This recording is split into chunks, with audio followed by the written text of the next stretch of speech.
Hello students, कैसे हैं आप सब। एग्ज़ाम अब सर पे आ गया है। मुश्किल से एक सप्ताह ही बाकी है दोस्तों। पहला दिन जो है बिहार बोर्ड में एग्ज़ाम का ही मैथ्स का ही होने वाला है। तो चलिए हम लोग कुछ इम्पोर्टेंट क्वेश्चन को इस वीडियो में देखें। स्पेशली हम लोग दीर्घ उत्तरीय क्वेश्चन को टारगेट करके ये वीडियो बना रहे हैं, तो उम्मीद है कि आपको इस वीडियो से फ़ायदा होगा। तो देखिए, मेनली जो दीर्घ उत्तरीय क्वेश्चन होता है और वैसे बेसिक जो प्रॉब्लम होते हैं ज़्यादातर बच्चे जो हैं उसको सॉल्व कर लेते हैं। मेनली प्रॉब्लम आते हैं थ्योरम्स को सॉल्व करने में। तो इस वीडियो में हम लोग वैसे दो थ्योरम्स को देखने वाले हैं जो बिहार बोर्ड के लिए बहुत ही इम्पोर्टेंट है, समझिए कि फेवरेट है बिहार बोर्ड में जो भी क्वेश्चन सेट करते हैं उनके लिए। तो चलिए हम लोग इसको समझने का प्रयास करते हैं कि आखिर कैसे हम लोग इस प्रॉब्लम को डील करेंगे। और आप इससे क्या होगा, थोड़ा सा प्रैक्टिस 8 से 10 जो है थ्योरम है, आप अगर कॉन्सेप्ट बिल्डअप कर लेते हैं तो आपको आसानी से प्रॉब्लम्स आपसे सॉल्व हो जाएंगी और आप मैक्सिमम मार्क्स ला पाओगे। तो चलिए हम लोग देखते हैं। पहला जो थ्योरम है उसको हम लोग कवर कर लेते हैं। पहला थ्योरम है हमारा थेल्स थ्योरम, है ना, जिसको हम लोग आधारभूत आनुपातिकता प्रमेय कहते हैं। और इसको हम लोग देखने वाले हैं कि आखिर प्रूफ कैसे करते हैं। बहुत ही इजी प्रूफ है और इससे रिलेटेड इसको कभी और घुमा के पूछा जाता है तो उसको भी हम लोग देखेंगे कि आखिर क्या चेंजेस होता है। तो आपने अगर पढ़ा होगा थेल्स प्रमेय के बारे में तो मैं एक बार रिकॉल करा देता हूं आपको कि थेल्स थ्योरम है क्या। तो कहता है कि किसी भी त्रिभुज में अगर उसके किसी एक भुजा के समांतर एक रेखा खींची जाए तो वह अन्य भुजाओं को समान अनुपात में विभाजित करती है ना। क्या है, फिर से, अगर किसी त्रिभुज में उसके किसी एक भुजा के समांतर एक रेखा खींची जाए तो वह अन्य दो भुजाओं को समान अनुपात में विभाजित करती है। ठीक है, इसी को हम लोग कहते हैं थेल्स थ्योरम या आधारभूत आनुपातिकता प्रमेय। तो देखिए हम लोग को करना क्या है। तो जैसे हमारे पास क्या है, एक त्रिभुज है यहाँ पे, ये है हमारे पास ए, ये है बी और ये सी मान लीजिए इसका नाम है। और हमने क्या किया है, बीसी के समांतर एक रेखा खींचा है, मान लीजिए कि इसका नाम है डी।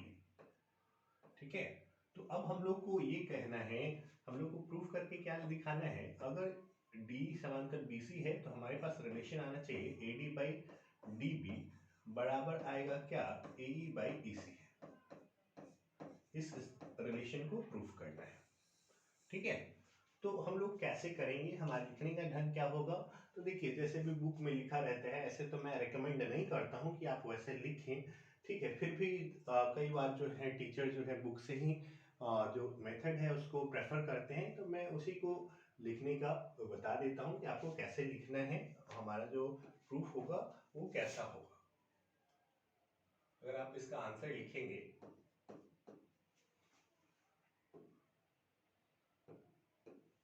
तो देखिए क्या होगा, पहले लिखना होता है हम लोगों को क्या, साधारण प्रतिज्ञा।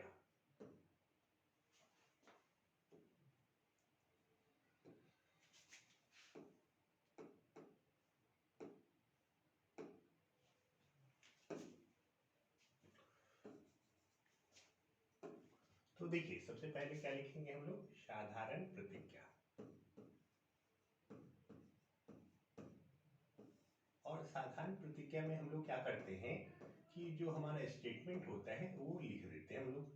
ठीक है, तो हमारा जो थेल्स थ्योरम का स्टेटमेंट है बिना किसी एबीसी कोई नाम दिए हुए हम लोग को लिख देना है। तो हमारा जो थेल्स थ्योरम का स्टेटमेंट कहता है वो कहता है क्या, यदि किसी त्रिभुज में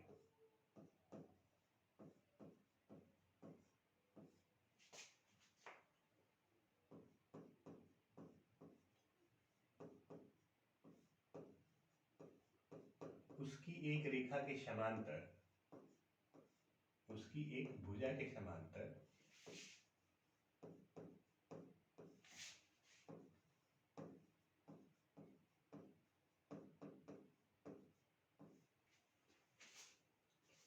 कोई रेखा खींची जाए,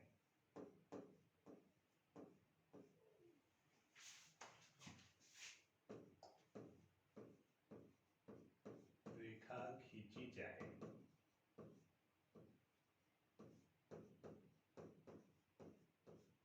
तो वह अन्य दो भुजाओं भुजाओं को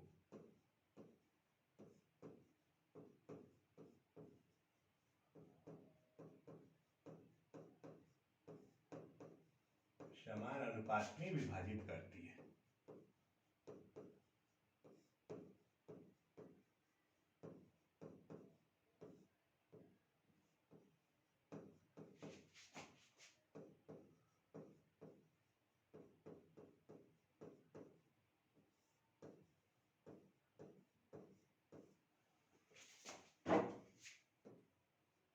ठीक है, तो ये हमारा साधारण प्रतिज्ञा जो भी स्टेटमेंट है हमने वो लिख दिया। विशेष प्रतिज्ञा में हम लोग लिखते हैं क्या, जो भी हमने फिगर बनाया है उसके अकॉर्डिंग हमें हमारा स्टेटमेंट जो है वो होना चाहिए थ्योरम का। तो इसमें हमने क्या किया है, मान लिया कि एबीसी एक त्रिभुज है,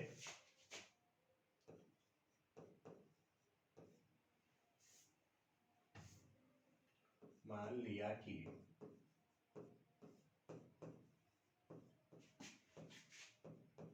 एबीसी एक त्रिभुज है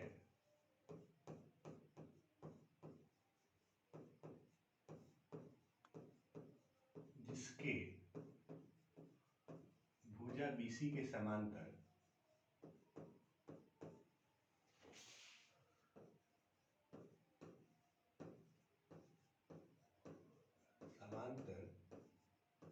एक रेखा डीई खींची गई है।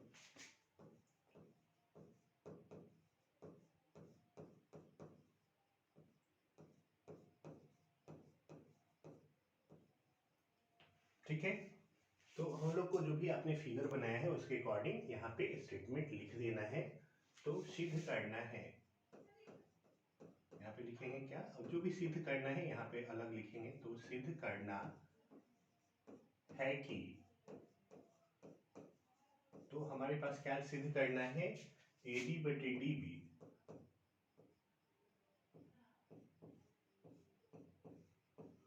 बराबर एई बटे ईसी, यही हमारा प्रूफ करना है। ठीक है, अब हम लोग को क्या करना है, इसका प्रूफ जो है वो दिखाना है कि आखिर प्रूफ कैसे करेंगे। तो देखिए, प्रूफ को हम लोग यहाँ पे क्या बोलते हैं, उपपत्ति। तो उपपत्ति जो है उसमें आपको किन चीजों का ध्यान रखना है इसके बारे में एक बार डिस्कस कर लेते हैं। देखिए, हम लोग एक जानते हैं कि किसी त्रिभुज का जो क्षेत्रफल होता है उसके लिए हम लोग फॉर्मूला अप्लाई करते हैं क्या, त्रिभुज का क्षेत्रफल 1/2 आधार गुने ऊंचाई, है ना। क्षेत्रफल निकालने के लिए क्या यूज करते हैं, आधार गुने 1/2 आधार गुने ऊंचाई, है ना। मान लीजिए कि ऐसा कुछ सिचुएशन है, बीसी आधार है और ये ऊंचाई है, तो क्षेत्रफल जो आएगा वो कुछ ऐसा आएगा। ठीक है, लेकिन तब क्या होगा, जब हमारा त्रिभुज यहाँ पे क्या है, ये आधार है यहाँ पे, तो हम इस शीर्ष से यहाँ पे लंब खींच सकते हैं आसानी से। लेकिन अगर हमारा त्रिभुज कुछ ऐसा हो तब हम लोग क्या करेंगे, हम लोग को आधार यही लेना है। मान लीजिए कि हमारा ये पी क्यू आर हमारे पास एक त्रिभुज है और यहाँ पे हमको क्यू आर को ही आधार लेना है। उस कंडीशन में इसका क्षेत्रफल कैसे आएगा, क्योंकि इस बिंदु से पी से जो है इस पे लंब खींचना संभव नहीं है। तो इस सिचुएशन में क्या होता है कि ऐसे करके और इसके बढ़ाए हुए भाग पे जो क्यू आर के बढ़ाए हुए भाग पे जो लंब आएगा वही हमारा शीर्ष लंब की तरह यूज होगा। तो यहाँ पे जो होगा क्षेत्रफल ये आएगा क्या, 1/2 इंटू क्यू आर इंटू, मान लीजिए कि यहाँ पे पीएम है तो क्यू आर इंटू पीएम हमारा क्षेत्रफल का फॉर्मूला होगा। तो इसी कॉन्सेप्ट का आपको ध्यान रखना है। और एक और चीज जानेंगे क्या, कि दो समांतर रेखा है मान लीजिए ऐसे, और यहाँ पे क्या हुआ है कि एक ही आधार पे हम लोग क्या कर रहे हैं, दो त्रिभुज बनाए हुए हैं ऐसे करके। एक त्रिभुज है हमारे पास, कौन सा, एक त्रिभुज है मान लीजिए कि ये वाला त्रिभुज है एक, है ना। और दूसरा त्रिभुज, इसका क्षेत्रफल क्या हो जाएगा, मान लीजिए ये बीसी है और यहाँ पे है पीक्यू है। तो समांतर रेखाओं के बीच की दूरी क्या होगी, हम हर जगह समान होती है। तो इस त्रिभुज, इसका अगर क्षेत्रफल निकालेंगे किसको आधार मान के, बीसी को आधार मान के, तो 1/2 अब BC इंटू इसके बीच का दूरी मान लीजिए कि h है यहाँ पे, ठीक है, तो BC इंटू h आएगा, ठीक है। और अगर हम लोग क्या करें कि इस वाले त्रिभुज का क्षेत्रफल निकालें, ठीक है, तो यहाँ पे क्या देखेंगे उसका जो क्षेत्रफल आएगा क्या, तो 1/2, फिर से आधार हमने BC ही लिया है, तो इसके लिए यहाँ से ये जो दूरी होगा वो इस दूरी के बराबर होगा। तो दोनों में क्या देखेंगे कि दोनों का आधार सेम है और दोनों समांतर रेखा के बीच में है, तो दोनों का क्षेत्रफल जो आएगा ना वो सेम आएगा, है ना। ये वाला जो त्रिभुज है, ये त्रिभुज और इधर वाला ये त्रिभुज, इन दोनों का क्षेत्रफल क्या आएगा, सेम आएगा, ठीक है। तो ये दो कॉन्सेप्ट हम लोग इस्तेमाल करते हैं और इसका यूज करके हम लोग सेल्स थ्योरम को प्रूफ करते हैं। तो चलिए देखते हैं और हमारा प्रमाण क्या होगा। तो देखिए हम लोग को निकालना क्या है, यहाँ पे देखिएगा क्या, सॉरी यहाँ पे एक चीज और लिखना भूल गया हूं, मैं लिख देता हूं। यहाँ पे आपको रचना लिखना है,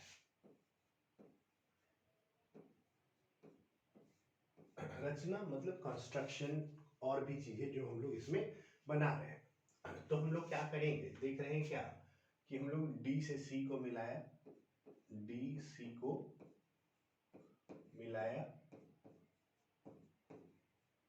उसके बाद हम लोग क्या कर रहे हैं, बी से ई को मिलाया, बी को मिलाया,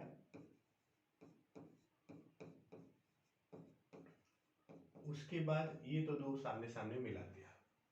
उसके बाद हम लोग मान लीजिए ई से EM लंब डाल रहे हैं इस पे AD पे, और डी से DN लंब डाल रहे हैं हम लोग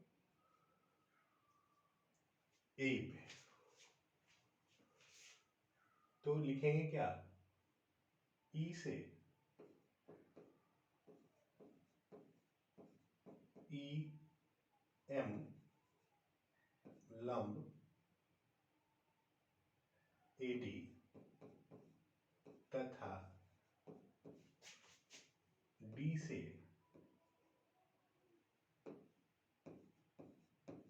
DN लंब A खींचा, ठीक है। तो जैसे ही हम लोग ये खींचेंगे तो देखिए हम लोग को करना क्या है, हम लोग को इसका और इसका अनुपात और इसका और इसका अनुपात सेम करना है। तो हम लोग इस वाले त्रिभुज का क्षेत्रफल निकालने वाले हैं, ऊपर जो है AD का, ठीक है। तो और आधार किसको लेने वाले हैं, AD को, और ऊंचाई जो होगा ये होगा।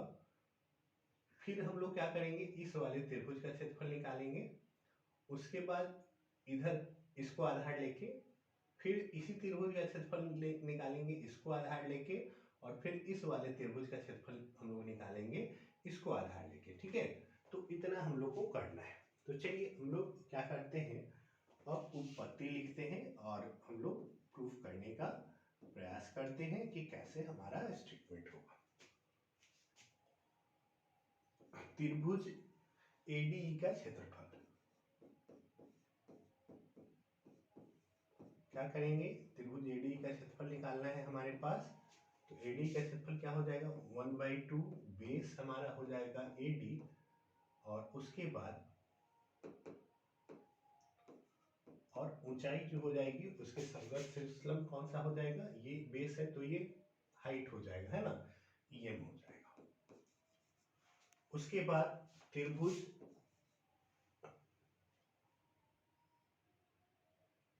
DEB का क्षेत्रफल,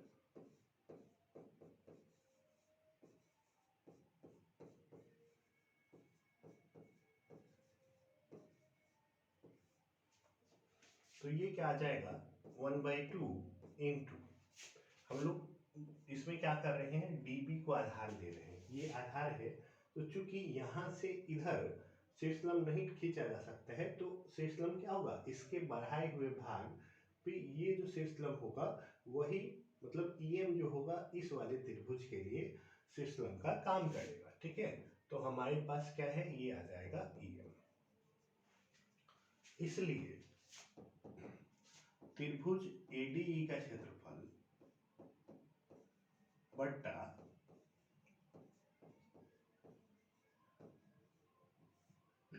त्रिभुज DEB का क्षेत्रफल। तो देखेंगे क्या हमारे पास जो रिजल्ट आएगा वो कुछ ऐसा होगा, 1/2 into AD into EM divide by 1/2 into DB into EM। तो अब यहां से ये cancel out, EM cancel out, हमारे पास बचा क्या, AD बटे DB। चलिए अब हम लोग क्या करेंगे,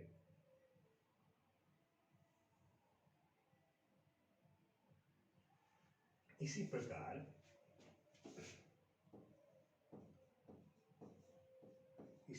अगर हम लोग उधर के दोनों त्रिभुजों को करें, हम लोग अगर इस वाले त्रिभुज को करेंगे, है ना, AE को आधार मान के, तो त्रिभुज ADE का क्षेत्रफल बट्टा हमारे पास क्या आ जाएगा, त्रिभुज, अब इस वाले त्रिभुज का क्षेत्रफल निकालें, DEC का क्षेत्रफल है ना, इसको हम लोग निकाल रहे हैं, त्रिभुज DEC का क्षेत्रफल। तो इसका अनुपात हम लोग देखते हैं क्या आ रहा है। तो आप देखेंगे क्या, इसका अगर क्षेत्रफल निकालेंगे ADE का, और इस पर हम लोग को इसको आधार लेना है, तो 1/2 और आधार हुआ हमारा क्या, AE, और ऊंचाई जो हो जाएगा, ऊंचाई क्या हो जाएगा, इस पे ये शीर्षलंब होगा कौन सा, DN। और उसके बाद दूसरा, इस त्रिभुज का क्षेत्रफल अगर निकाले हम लोग, ठीक है, 1/2 और आधार हमको लेना है किसको, EC को, तो हमने लिया EC।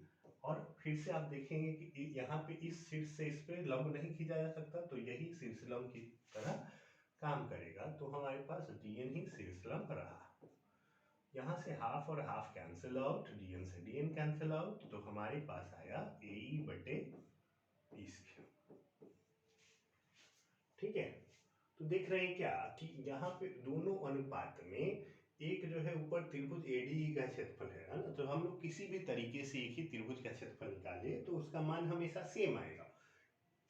ठीक है, तो ऊपर वाला तो सेम हो गया, है ना। अब नीचे DEB और DEC का क्षेत्रफल देखना है, हम लोग इसको एक रिलेशन नाम दे देते हैं, और ये हो गया हमारा 1 और ये हो गया 2। ठीक है, और इधर हम लोग कैलकुलेशन करते हैं, तो देखेंगे क्या, चूंकि लिखेंगे क्या, चूंकि त्रिभुज DEB और त्रिभुज DEC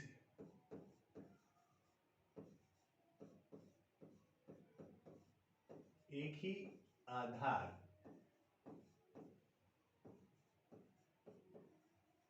की एक ओर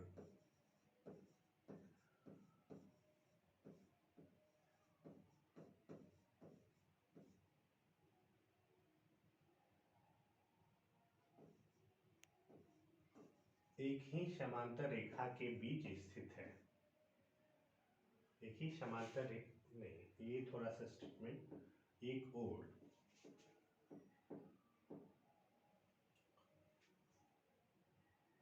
स्थित है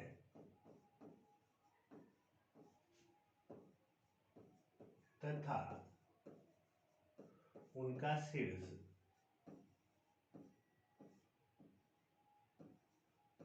एक ही रेखा पर है।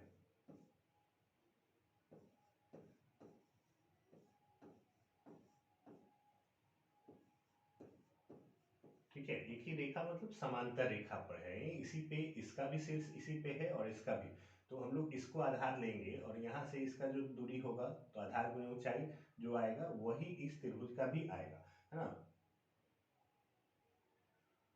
पर स्थित है।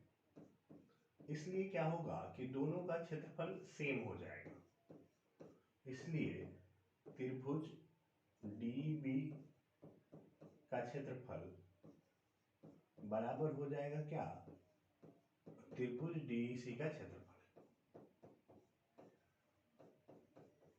तो देखिए जैसे ही ये हो गया तो ऑलरेडी हमारे पास ऊपर वाला क्या था, ऊपर वाला तो सेम है ही, और ये दोनों भी क्या हो गया, सेम हो गया, इसलिए 1 और 2 से, 1 और 2 से जो भी हमारे पास रिलेशन है, तो जैसे ही ये दोनों सेम हो गया तो ये दोनों को क्या करेगा, ये दोनों सेम हो गया तो इधर वाला भी क्या होगा, सेम होगा, इसलिए AD बटे DB बराबर आ जाएगा क्या, AE बटे EC, है ना। यही हमारा थेल्स थ्योरम है और इसी को हम लोग को प्रूफ करना था। तो यहाँ पे क्या हो गया, हम लिख देंगे प्रूफ।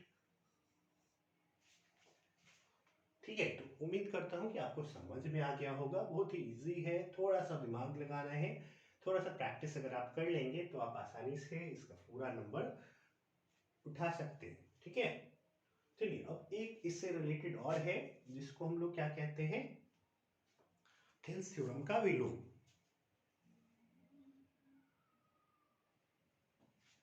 तो अब विलोम को प्रूफ करने के लिए सेम टू सेम प्रोसेस करना है, थोड़ा सा बदलाव होता है, तो हम लोग उसको भी प्रूफ कर लेते हैं। तो देखिए अब इसका स्टेटमेंट क्या है, पहले उसको देख लेते हैं। तो थेल्स प्रमेय का विलोम कहता है, देखिए हम लोग कहते हैं कि ये समांतर है ना, अगर ये और ये समांतर है तो इसका और इसका अनुपात और इसके इसके अनुपात के बराबर होगा। अब दूसरे सिचुएशन में विलोम का मतलब ये है कि अगर ये अनुपात बराबर होगा तो ये और ये क्या होगा, समांतर होगा, है ना। जस्ट उल्टा है, समांतर था, रिजल्ट आया कि अनुपात बराबर। इस वाले सिचुएशन में जब अनुपात बराबर तो ये और ये समांतर, है ना। तो हम लोग को क्या करना है, यहाँ पे हम लोग नाम दे देते हैं, हमारे पास ABC एक त्रिभुज है ना, इसमें D एक रेखा खींची गई है। अभी पहले से नहीं पता है कि हम लोग को, यहाँ पे मान लीजिए कि ये M है, ये N है ना, कुछ भी नाम दे सकते हो, आपकी मर्जी है। ठीक है, तो इसका जो सॉल्यूशन होगा हमारा वो कैसा होगा, तो फिर से हम लोग लिखेंगे क्या, साधारण प्रतिज्ञा। साधारण प्रतिज्ञा, साधारण प्रतिज्ञा क्या कहेगा कि यदि किसी त्रिभुज में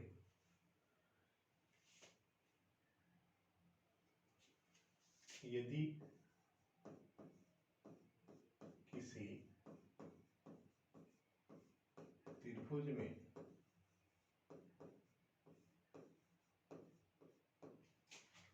कोई रेखा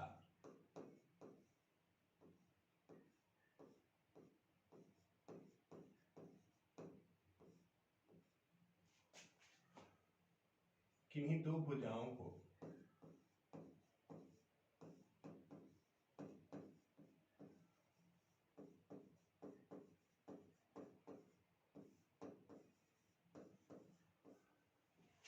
समान अनुपात में विभाजित करती है,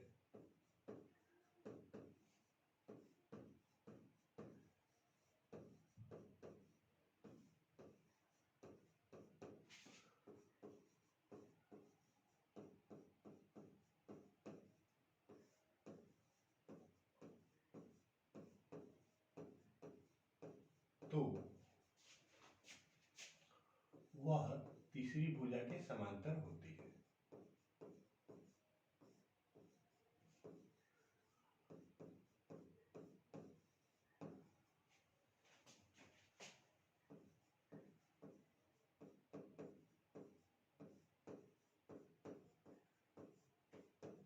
ठीक है, तो ये हमारा साधारण प्रतिज्ञा होगा, कुछ भी हमने इसमें नहीं लिखा है कि माना कि ऐसा कुछ। ठीक है, विशेष प्रतिज्ञा में हम लोग क्या करेंगे कि लिखेंगे कि हमने क्या क्या माना है।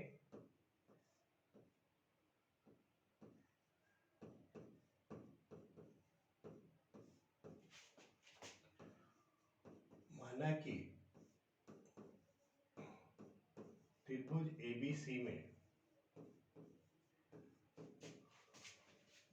एक रेखा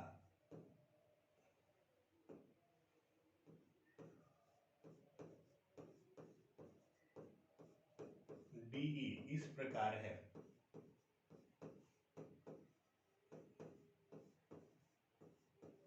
कि DE समांतर, सॉरी इस प्रकार है कि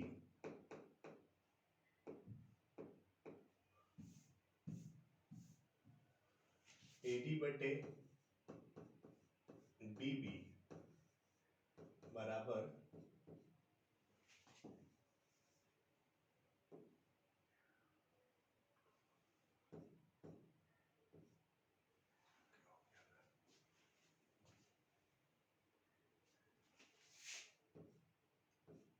AE बटे EC।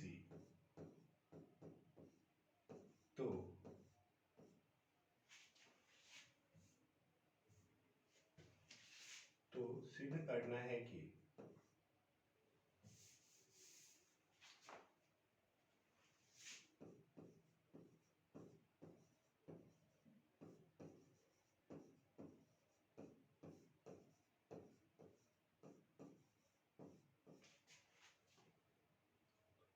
D समानांतर है BC के। ठीक है, तो ये हम लोग को करना है। ठीक है, अब हम लोग क्या करेंगे, रचना। फिर से रचना वही रहेगी हमारे, क्या है, D से E को तथा D से C को तथा B से E को मिलाया, D से C को तथा B से E को मिलाया।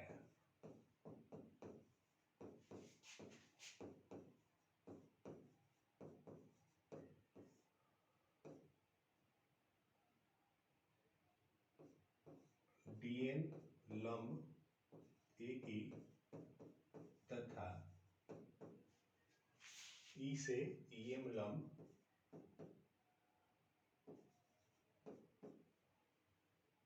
AD खींचा। ठीक है, ये हमारा स्टेटमेंट हो गया। अब हमको क्या चाहिए, उपपत्ति। फिर से हमारा उपपत्ति सब कुछ सेम जा रहा है। क्या करेंगे, त्रिभुज ADE का क्षेत्रफल,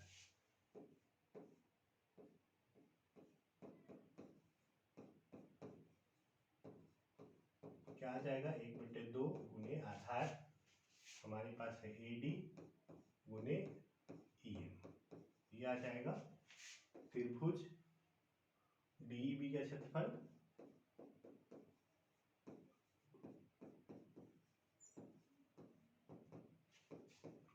एक बटे 2 DB गुने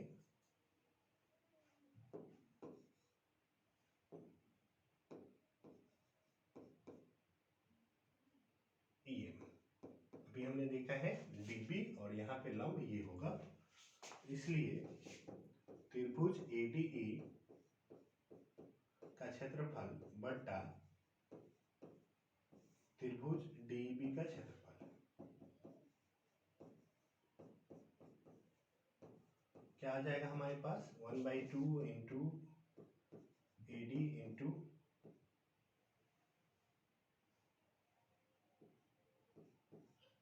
EM डिवाइड बाई 1/2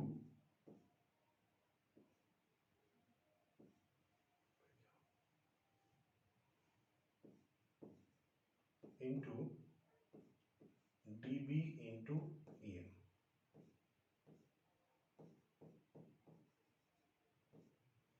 EM से EM cancel out, half half cancel out, आ गया क्या, AD बटे DB आ गया। इसी प्रकार जैसा कि हमने पिछले किया था, तो इसी प्रकार अगर हम लोग करें तो हमारे पास जो दूसरा रिलेशन है वो कैसा आएगा, त्रिभुज ADE का क्षेत्रफल बटा त्रिभुज क्या है, DEC का क्षेत्रफल।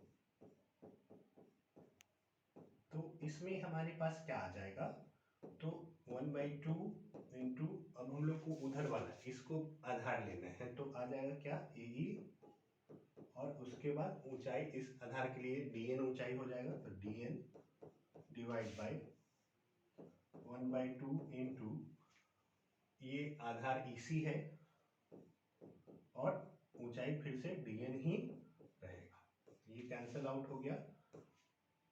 तो हमारे पास क्या आ गया, AE बटे EC, रिलेशन 1 रिलेशन 2। ठीक है, तो देखिए इस बार क्या है कि ये वाला वैल्यू जो है ना पहले से हम लोग को दिया हुआ है कि ये दोनों क्या है, सेम है, ठीक है। और यहाँ तो AD और AD है तो ये दोनों सेम होगा। तो चूंकि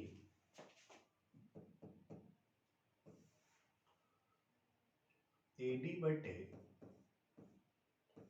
DB बराबर है क्या, AE बटे EC, इसलिए त्रिभुज, देखिए ये दोनों रेशियो भी सेम होगा और ये वाला क्या हो जाएगा, कैंसिल आउट हो जाएगा, इसलिए DEB का क्षेत्रफल बराबर DEC का क्षेत्रफल। त्रिभुज DEB का क्षेत्रफल बराबर त्रिभुज DEC का क्षेत्रफल। आप चाहो तो पहले ये रेशियो ये बराबर इतना लिख के उसके बाद ये वाला काट के और ये लिख सकते हैं, ठीक है। अब देखिए चूंकि त्रिभुज DEB तथा त्रिभुज DEC एक ही आधार पर स्थित है,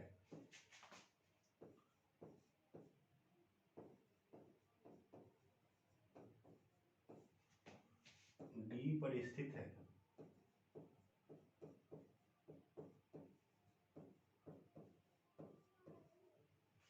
तथा इनके शीर्ष भी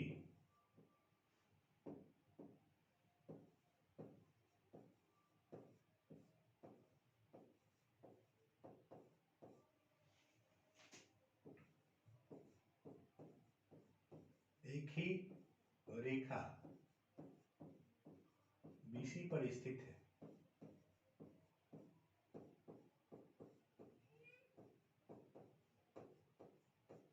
साथ ही त्रिभुज का क्षेत्रफल क्या है, सेम है, इसलिए D जो होगा वो क्या हो जाएगा, समांतर होगा BC के, ठीक है। यहाँ पे ये दोनों इस त्रिभुज का और इस त्रिभुज का दोनों का क्या है, दोनों का जो आधार है ना, यहाँ पे देखेंगे कि इस त्रिभुज का और दूसरा जो हमारा त्रिभुज है ये वाला, दोनों का क्या है, आधार एक ही है और दोनों का शीर्ष एक ही रेखा पर है और दोनों का क्षेत्रफल बराबर है। तो आधार अगर एक है तो 1/2 आधार गुने ऊंचाई, मतलब यहाँ से ये दूरी सेम है और यहाँ से ये दूरी भी क्या है, सेम है। तो इसका मतलब ये हुआ कि ये दोनों रेखाएं जो है वो समांतर रेखाएं हैं, ठीक है। तो इस प्रकार से आप क्या कर सकते हो, आसानी से थेल्स प्रमेय के विलोम को आराम से प्रूफ कर सकते हो। तो उम्मीद करता हूँ कि आपको ये वीडियो जरूर समझ में आया होगा, ये दोनों कॉन्सेप्ट। तो इसके बाद हम लोग कुछ और वीडियो में आगे देखने वाले हैं कि बाकी थ्योरम्स को हम लोग कैसे प्रूफ करेंगे, जो भी इम्पोर्टेंट थ्योरम है उसको समझने का प्रयास करेंगे। तो आप हमारे साथ बने रहना है, चैनल को सब्सक्राइब कर लेना है अगर आपने अभी तक नहीं किया है तो जरूर कर लीजिए और हमारे वीडियोस को शेयर कीजिए ताकि बाकी बच्चे भी इसका फायदा उठा पाए।